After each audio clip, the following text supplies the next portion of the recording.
na Epístola aos Hebreus, Hebreus capítulo 1.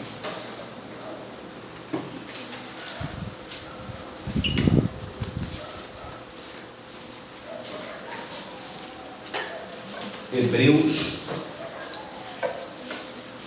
capítulo 1,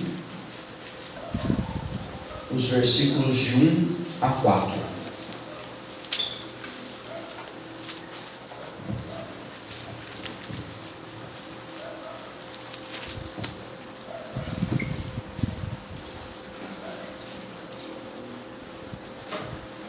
Havendo Deus outrora falado muitas vezes e de muitas maneiras aos pais pelos profetas, nesses últimos dias nos falou pelo Filho, a quem constituiu herdeiro de todas as coisas, pelo qual também fez o universo. Ele, que é o resplendor da glória e a expressão exata do seu ser, sustentando todas as coisas pela palavra do seu poder, depois de ter feito a purificação dos pecados, assentou-se à direita da majestade nas alturas, tendo se tornado tão superior aos anjos, quanto herdou mais excelente nome do que eles. Senhor, fala-nos através da tua palavra e do teu Espírito, em nome de Jesus. Amém.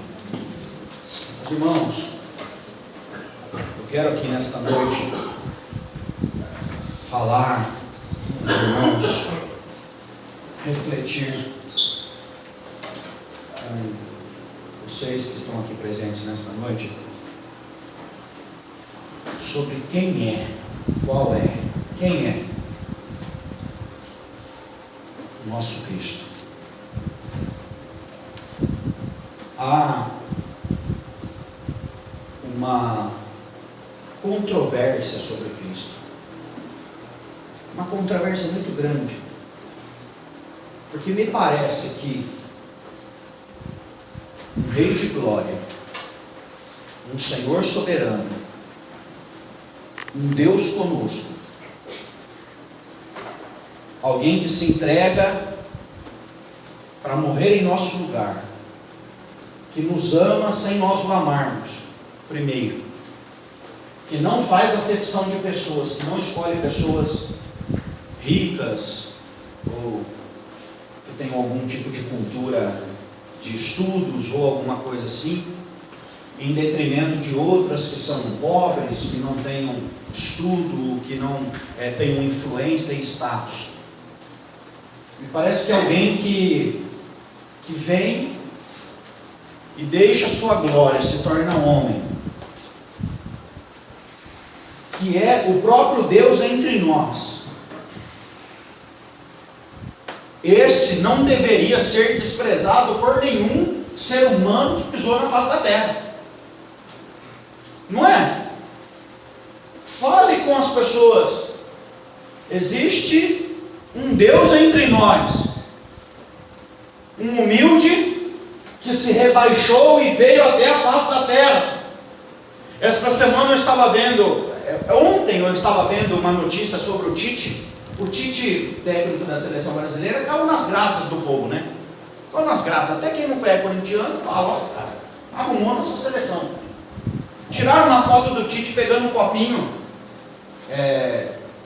que os torcedores jogaram lá na arquibancada na hora do treino. Jogaram uns copinhos lá e o Tite se abaixou e pegou. E aí tiraram uma foto lá e colocaram lá. Olha a humildade do nosso técnico. E aí todo mundo, olha aí, que homem, que homem. Eu li alguns comentários, que homem. Os irmãos, nós temos a tendência de engrandecer alguém que abaixa para pegar um copinho. E não nos dobramos diante daquele que desceu da glória até nós. Há um certo equívoco entre os homens. Há alguma coisa de errado entre nós. Isso, meus irmãos, é a dureza do coração do ser humano. O coração do ser humano, pelo pecado, se tornou duro. Uma pedra, uma rocha, mais duro que um diamante. Esse texto de Hebreus, e eu gostaria de dar uma lição de casa para você aqui, para eu pregar aqui nesta noite. Eu li o texto de Hebreus inteiro, porque o centro daquele que foi orientado por Deus para escrever essa carta aqui é falar quanto Cristo é maior do que tudo. Eu gostaria de dar esse desafio para você essa semana. Chega na sua casa, deixa aí marcado. O pastor falou para eu ler Hebreus. Leia Hebreus e leia com os óculos assim, tentando perceber este autor colocando toda a história de Israel e alguém que é maior do que toda a história de Israel. Gente, eu fico tentando entender como que o ser humano natural não consegue se dobrar e se curvar e se entregar a este Deus tão grande. Mas pior ainda, e mais me espanta, como nós que nos chamamos filhos de Deus, ainda somos tão teimosos e desobedientes a esse Deus Todo-Poderoso. Li uma vez uma história de um pastor inglês, missionário, que ficou 40 anos no campo, trabalhando lá na Ásia. Um homem que foi tremendamente usado por Deus. Lá no final já da sua vida, com 80 e poucos anos, ele voltou para a Inglaterra para descansar ali os últimos dias, perto da sua igreja que o sustentou tantos anos, e perto da sua família, de pessoas queridas. Já não tinha mais vigor para trabalhar no campo. Esse senhor, que foi tremendamente usado no campo missionário, foi convidado para dar uma palavra num congresso de jovens. Congresso lotado de pessoas, mas lotado de jovens entusiasmados e animados. Ah, como é bom, como nós somos cristãos. Ah, que maravilha servir a Deus. E ele conta lá os momentos de louvor, e todo mundo aplaudia. Ah, que maravilha. E aquele cenário estava armado. E de repente, depois, ali num momento específico, chamaram na frente, e foi aquele senhor bem devagarzinho, tomou o seu lugar e falou assim, falou palavras poucas lá. Ele falou que pregou muito pouco, e ele terminou a mensagem dele ali, a palestra dele naquele congresso, fazendo um apelo, que o lugar que ele saiu e tantos outros lugares da terra precisava de missionários, missionários que abrissem mão de suas vidas por algo muito maior. Homens, mulheres, jovens que estavam ali naquele lugar, que obedecessem ao mandado de Jesus, porque Jesus nos mandou irmos por todos os cantos da terra e pregarmos o Evangelho a toda criatura. E ele fez aquele apelo, e ele fala que na hora que ele fez aquele apelo, houve um silêncio sepulcral ali, naquele lugar. E ele ficou assustado. Ele se retirou por uma porta lateral e ele foi por uma salinha que tinha. Ele se dobrou no chão daquela salinha e falou: Senhor, por que nós não te obedecemos? Por que, Senhor? E aquele homem cai nas lágrimas aqui naquele lugar, e ele fica ali, e ele não entende. E ele não entende, ele fala: Senhor, porque eu vejo uma geração diante de mim que não te obedece, que não cumpre o teu mandado sobre nós, igreja. Aquele homem, depois de um momento de oração, ele se levanta daquela salinha, ele sai, ele entra por aquela porta novamente, ele pega aquele microfone e ele fala assim para a plateia que estava ali: se nesta noite a rainha da Inglaterra chamasse algum de vocês para cumprir uma missão para ela, quem aqui recusaria isso? Agora, o Rei dos Reis, o Senhor de todos, aquele do qual é a rainha da Inglaterra e qualquer outro presidente ou rei da terra, se dobrará, nos chama a um santo propósito, a uma santa missão, e nós nos calamos diante dele. Meus irmãos, queridos irmãos, o que eu quero lembrar para vocês aqui nesta noite, que nós estamos diante do maior de todos, o grande Rei de glória, Senhor Todo-Poderoso. É narrado aqui nesta carta aos Hebreus como aquele que veio e se entregou por nós. Existem algumas coisas aqui muito interessantes, muito produtivas para a nossa análise. O autor desta carta começa falando que nos últimos tempos, nos outros dias passados, Deus falava ao seu povo através dos profetas. Mas hoje, nesses últimos dias, nos falou pelo Filho.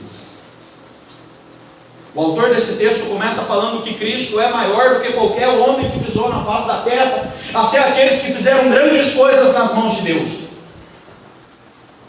Eu gostaria de uma interação aqui com os irmãos. Quem vocês acham que é o maior personagem do Antigo Testamento? Não tem certo ou errado aqui. Quem que você acha que é o maior personagem do Antigo Testamento? Se quiser algumas pessoas falarem aí, pode falar. Abraão. Moisés. Davi. Abraão, Moisés e Davi, eles representam o que tem de melhor na nação de Israel, não é? Um foi o maior rei de todos, do qual Deus prometeu um reinado perpétuo. Não foi isso que Deus prometeu para Davi? Deus olhou para Davi e falou assim: o seu reinado não vai ter fim. Foi isso que Deus prometeu para Davi. Olha o que Deus prometeu para esse homem. O outro foi o homem da lei, o cara que ia no monte e Deus falava com ele, e ele falou assim, nós estudamos aqui semana passada, nós meditamos sobre Êxodo. Moisés fala para Deus: eu quero ver a tua glória, e Deus deixa ele ver um pouquinho, e ele desce do monte até com o rosto brilhando. Não foi isso? A maior figura da revelação de Deus. E Abraão que na minha opinião é o personagem central do Antigo Testamento. Abraão, que Deus fez a primeira aliança. Deus olhou para Abraão e falou assim: em ti serão benditas todas as famílias da terra. Imagina Deus falar isso para você, meu irmão. Eu não consigo parar de pé se Deus falar isso comigo. Em ti serão benditas todas as famílias da terra. Cristo, quando está tomando a ceia com os discípulos, ele fala assim: este cálice é a nova aliança. Ele não fala? Nova por quê? Porque Deus já tinha feito uma aliança anteriormente com Abraão. Deus fez uma aliança com Abraão e com a sua descendência. Então, se existe um Antigo Testamento, uma antiga aliança, que é a primeira aliança, o primeiro testamento, baseado em Abraão e na sua família, esse Antigo Testamento, essa antiga aliança, isso tudo se tornou obsoleto. Qualquer homem que pisar na face da terra, meus irmãos, vai colocar a sua boca no pó quando Cristo voltar. É isso que a palavra fala: todo joelho se dobrará, toda língua confessará. Meu irmão, vai dobrar querendo ou vai dobrar na marra? E o bom do ferro é quando ele tem capacidade de envergar, né? Porque ele não quebra, né? O ferro, que é muito duro, se você tentar dobrá-lo, você vai quebrar ele. Meu irmão, minha irmã, eu quero que você saia daqui dessa noite consciente de quem é Jesus. Ele é o maior de todos. E a palavra de Deus fala que ele foi homem, 100% homem. Jesus foi gerado num ventre materno, por uma maneira sobrenatural de concepção. Eu não consigo entender como que Cristo foi gerado, como que ele passou a existir ali no ventre de Maria, mas eu sei que ele foi homem, ele se encarnou, ele tinha carne, osso, doía, ele sentia dor. Não é isso que Isaías fala, que ele era um homem de dores? Homem de dores. Ele foi o maior. Hebreus fala que Cristo foi maior do que a lei. E para alguém que viveu entre hebreus, entre judeus, a lei era o maior legado que Deus tinha dado à humanidade. A lei era a maneira que a humanidade sabia que existia um Deus todo-poderoso. E aí Hebreus fala assim: a lei está debaixo da sua autoridade. Meus irmãos, Cristo foi maior do que toda a profecia, do que todos os profetas. Uma figura que nós não nos lembramos aqui, que representa os profetas, é Elias. Elias representa a profecia. Tanto que quando Cristo está lá no Monte da Transfiguração, quem aparece para Jesus ali nas duas tendas? Moisés, da lei, e Elias, da profecia. Os representantes. Olha, o profeta é boca de Deus. O profeta chegava numa cidade, chegava para um povo, chegava para uma pessoa e falava: assim diz o Senhor. Assim diz o Senhor. E vem alguém que é muito maior do que os profetas, e quando ele fala, as pessoas veem que há nele autoridade. Ele fala como quem tem autoridade. Os irmãos, Cristo é maior do que todos os reis que pisaram na terra. Eu gosto muito de ler a história da humanidade. Eu gosto muito de ler a história das conquistas dos grandes homens. Alexandre o Grande, ele chegou um dia que ele ficou triste, porque ele não tinha mais o que conquistar. Mas o que eu vou fazer amanhã, se eu não tenho mais nenhum rei para guerrear? Isso daí com 30 e poucos anos, né? Depois de conquistar toda a face da terra que ele podia alcançar. Quando nós lemos a história de homens grandiosos, como o próprio Davi, existe aqui no povo de Israel um consenso de que Davi é um homem extraordinário, um homem segundo o coração de Deus. E aí Pedro vai pregar lá para aquelas pessoas que estavam perto dele. Quando o Espírito desce sobre eles, eles acham que eles estão embriagados. Pedro fala assim: Davi está morto no sepulcro. Vocês sabem onde que é a sepultura do Davi, mas Cristo está vivo. Vivo. O maior rei que já pisou na face da terra tem os seus ossinhos lá comigo pela terra. Cristo está vivo.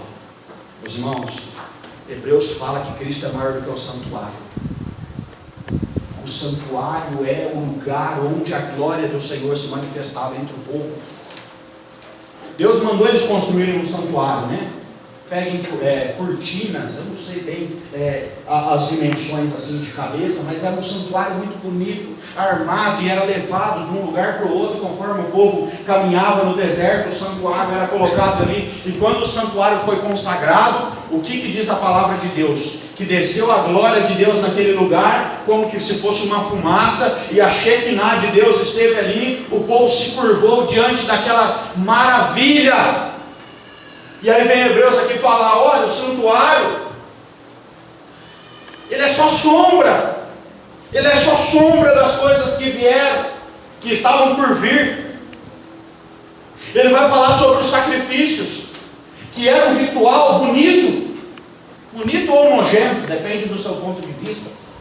Mas o judeu tinha esse desejo de ir até Jerusalém e sacrificar a Deus, e ele considerava que a sua religiosidade era uma religiosidade que marcava muito o quanto ele desejava estar perto de Deus. E aí esse texto de Hebreus fala assim: os sacrifícios eram temporários, veio aquele que cumpriu o sacrifício perpétuo. Irmão, Cristo é muito maior do que a nossa religiosidade domingueira. Cristo é muito maior do que o nosso esforço de querer fazer as coisas. Eu tenho visto um certo orgulho evangélico no Facebook. Eu acompanho vários pastores, presbiterianos e de outras denominações, e há um certo orgulho evangélico caminhando no nosso meio, mostrando as nossas conquistas. Olha quanta gente tinha na igreja, olha isso, olha o que nós adquirimos, olha esse terreno, olha essa construção, olha isso daqui, nós somos melhores nisso, nós temos isso que é melhor, a nossa doutrina é melhor, o nosso pastor é melhor, os nossos crentes são melhor, o nosso cafezinho é melhor, batizamos 10 pessoas hoje, 30 ontem, 50 anteontem, e nós ficamos nesse orgulho cristão evangélico.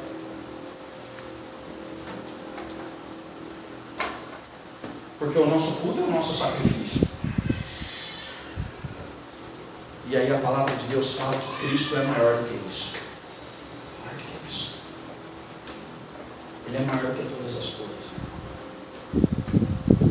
A questão que eu quero aqui colocar para você pensar. E para você, Cristo. E para você. Porque o que adianta ele ser maior do que a lei, do que os profetas, do que os homens? Se você ler Hebreus vai mostrar todos os personagens do Antigo Testamento. Hebreus fala de Adão, Hebreus fala de Abel, Hebreus fala de Noé, fala de Moisés, fala de Josué, vai falar de Davi, vai falar dos patriarcas, vai falar de Abraão, vai falar de Sara, vai falar de Melquisedeque, vai falar de todo mundo. E aí nós olhamos para tudo isso, olhamos esses grandes personagens e pensamos: Gil, o que isso tem a ver comigo?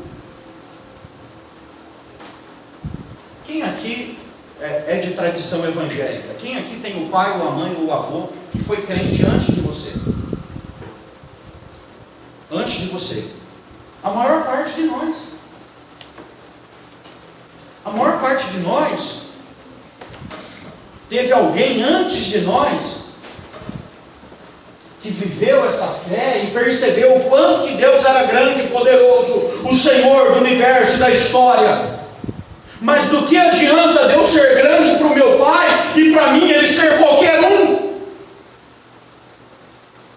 Do que adianta domingo após domingo, semana após semana, dia após dia, eu saber quem Ele é, mas eu não contemplar, o adorar, me curvar diante da sua grandeza, reconhecer quem Ele é na história e o que Ele é para mim, o que Ele é para mim. Vai lá para o capítulo 2.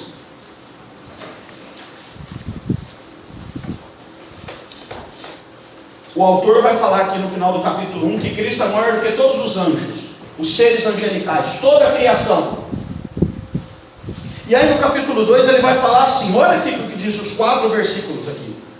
Por esta razão, importa que nos apeguemos com mais firmeza às verdades ouvidas, para que delas jamais nos desviemos.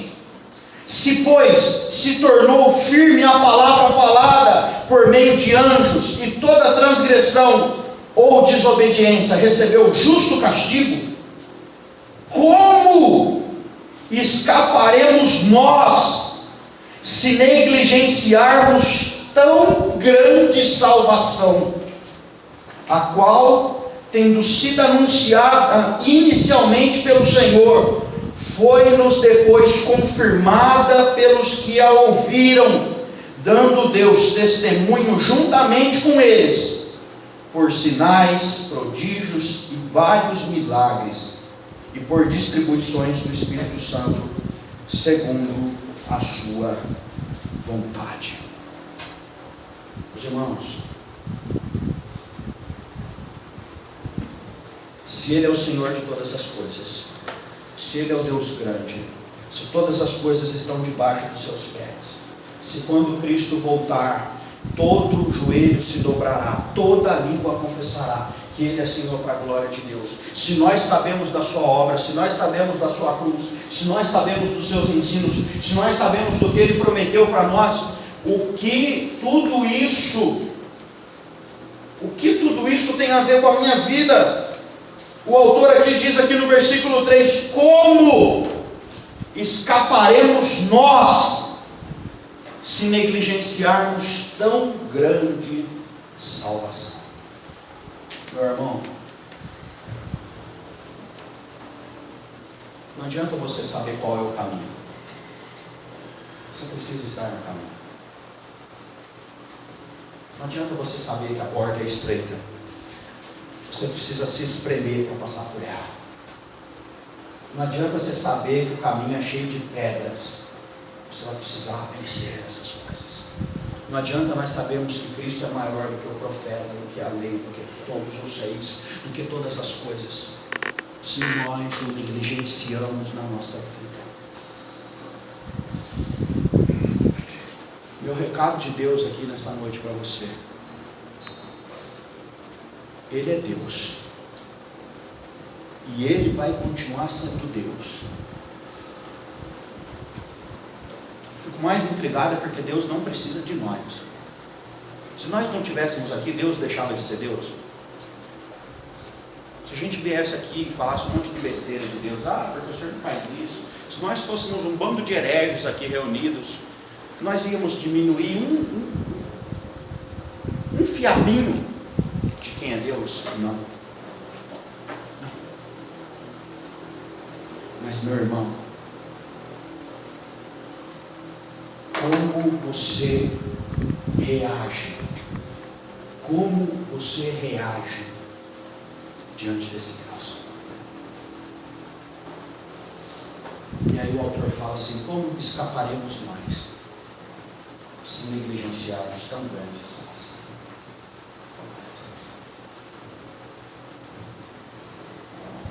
O autor do filme O Senhor dos Anéis, no livro, apresentado depois do filme, ele coloca ali no final daquela trilogia um barco saindo para a viagem para a terra do descanso, e uma das pessoas ali não entra dentro do barco. Eu prefiro continuar. Meus irmãos, quanta gente que nos cerca e que ainda não colocou seus dois pés dentro do barco e falou assim: eu entrego tudo para Ele, tudo a partir de agora é dele.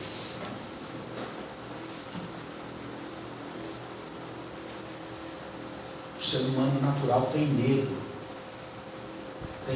da renúncia, porque o chamado de Cristo é um chamado de renúncia pessoal. Cristo não fala assim: olha, vem até mim que nós vamos criar uma amizade aqui e eu vou dar algumas coisas para a sua vida aqui, nós vamos criar um ambiente legal. Cristo fala: venha e se entregue, venha e deixe tudo. Eu quero encerrar minha palavra aqui nesta noite com um desafio pessoal para você. Meu irmão, quem é Cristo na sua vida?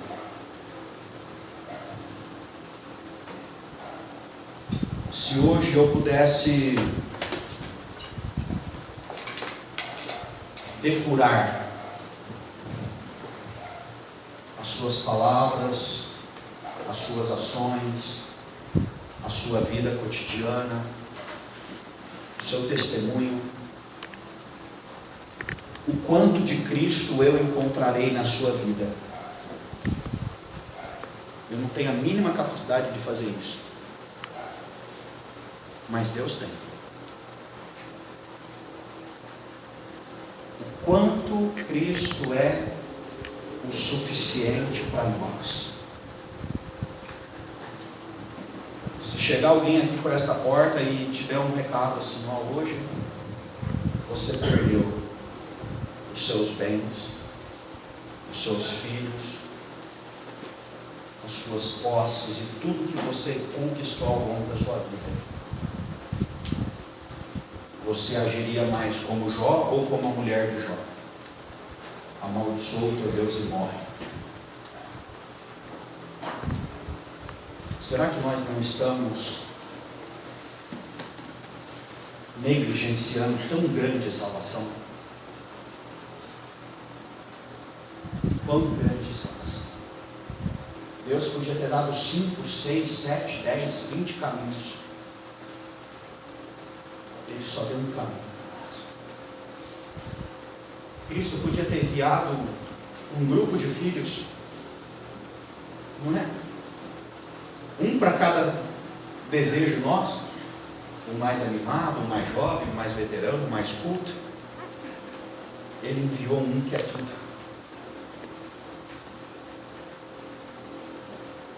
Se hoje você precisasse renunciar a alguma coisa aqui, você sairia daqui sorrindo ou você sairia daqui chorando? Se o Senhor chegar para você e falar: meu servo, meu filho, meu amado, estou precisando que você me obedeça. Está na hora de obedecer. Está na hora de não ser negligente. Como que você sairia daqui, meu irmão? O que será de nós se negligenciarmos tão grande salvação? Eu sei que Ele é incrível. Eu sei que Ele é poderoso. Eu quero trazer essa palavra aqui nesta noite para você, falando de algo que tem incomodado a minha vida. E eu, no ano de 2001, 15 anos atrás, um garoto, falei para Deus: sim, Senhor, eu aceito o teu chamado. Quantas são as vezes que eu, os nossos pastores, enfrentamos a luta cotidiana de abrirmos mão de nós e da nossa vida pelo Evangelho. Uma das maiores conquistas da reforma é que nós não temos um clero nas nossas igrejas, nós temos um povo que é um grupo de sacerdotes. Comecei o culto desta noite lendo 1 Pedro, capítulo 2, versículo 9 e 10, intencionalmente. Porque eu queria te lembrar que você é um povo de propriedade exclusiva de Deus. Você foi chamado para ser sacerdote real. Você foi chamado para ser fazer parte de uma nação santa, uma nação exclusiva, uma nação dele. Meu irmão, não negligencie o seu Deus. Eu não quero que você saia daqui com a sua cabeça consciente de que Cristo é grande. Eu quero que você saia daqui com o seu coração inflamado, dizendo: sim, Cristo, eu me rendo ao Senhor e eu te obedeço em todas as coisas. Você já sabe o quanto que Cristo é grande. Você sabe que Ele é maior do que os homens, maior do que a lei, maior do que os profetas. Você sabe, eu não te trouxe nenhuma novidade. Agora, quantas vezes aquilo que está na nossa mente não é revertido para as nossas ações? Não é. Esse é o Evangelho de Cristo. O Evangelho de Cristo É o evangelho da renúncia, da entrega, da obediência. Daquele que se curva diante de Cristo, antes do que se curvar diante de qualquer pessoa. Está frio aí, Leandro? Feche os seus olhos que eu quero orar por você.